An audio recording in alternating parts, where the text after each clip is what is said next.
He had hoped for some interesting stonework, maybe even some artifacts or old papers. But as the flash illuminated the space and he saw what was really in there with him, he felt his body tense and heart race. He needed to run away, and fast. Interesting opportunity. Kyle snapped another photo and then moved on to a new room. It might have been a housewarming party for his friends, but he would still be their designated professional photographer. After all, he'd loved the art form since he was a kid, and this house was too interesting to pass up. New door.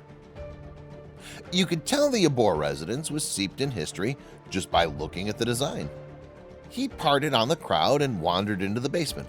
There was so much down there that the previous owners had left behind.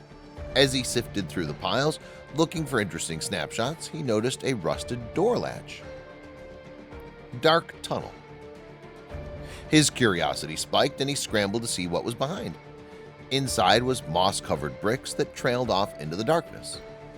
The smell of mold and decay filled his nose. This was amazing. He loved adventure photography, and this place was like a dream. Little did he know he wouldn't make it very far. Not alone. Each step was slow and careful, but his heart was racing with excitement. He presented the shutter button and the bright flash filled the tunnel. A little further in, it seemed to open up. It called to him. As he crept into the new room, he let off another flash. This time he saw eyes. Many of them. Quick escape. They were dull and lifeless. The faces were pale and covered in black spots. A scream escaped his lips and his finger slipped. The camera flashed off countless photos. He spun around and sprinted for the tunnel, not daring to look behind him. People were living in there. By the time he reached the door, there were already people waiting for him. Unwanted neighbors.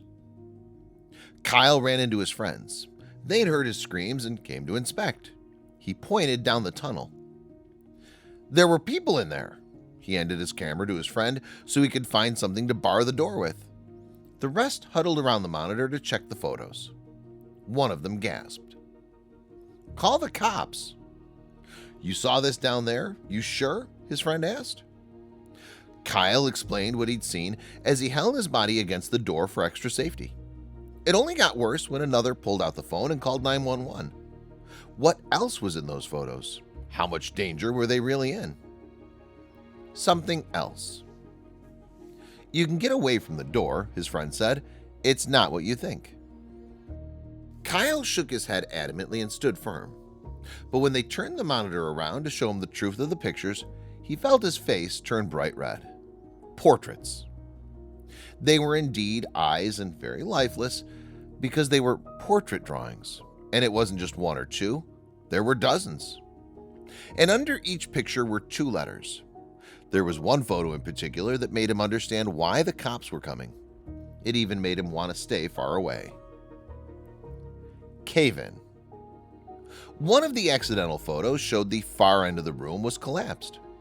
Since it was on their property and could still cave in the rest of the way, it wasn't safe for anyone to venture in again.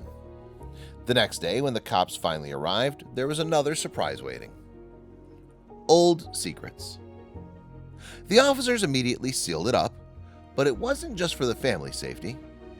Kyle listened in awe as they explained that the city was full of historic tunnels. Some of them were dangerous because of their age, but others led to places civilians shouldn't go. There were no answers, however, about what the portraits were. Who were they? It became an instant obsession for Kyle. The problem was, all he had to go on were some blurred photos and a few initials. It took months of research, phone calls, and dead ends before he had enough to form an interesting theory he had to share with everyone. Prohibition smuggling. There was an old brewery only a few streets away from where their friends had bought the house. The idea was that the tunnels were there as safe ways to bring in supplies during Prohibition. As for the sketches on the wall, he was still only left with guesses. Not giving up. They could have been brewery smugglers, maybe even warnings of who to stay away from. Since he wasn't allowed to go back into the room, all he could do was press on. He now had a new hobby besides photography. Somehow he was going to solve this mystery.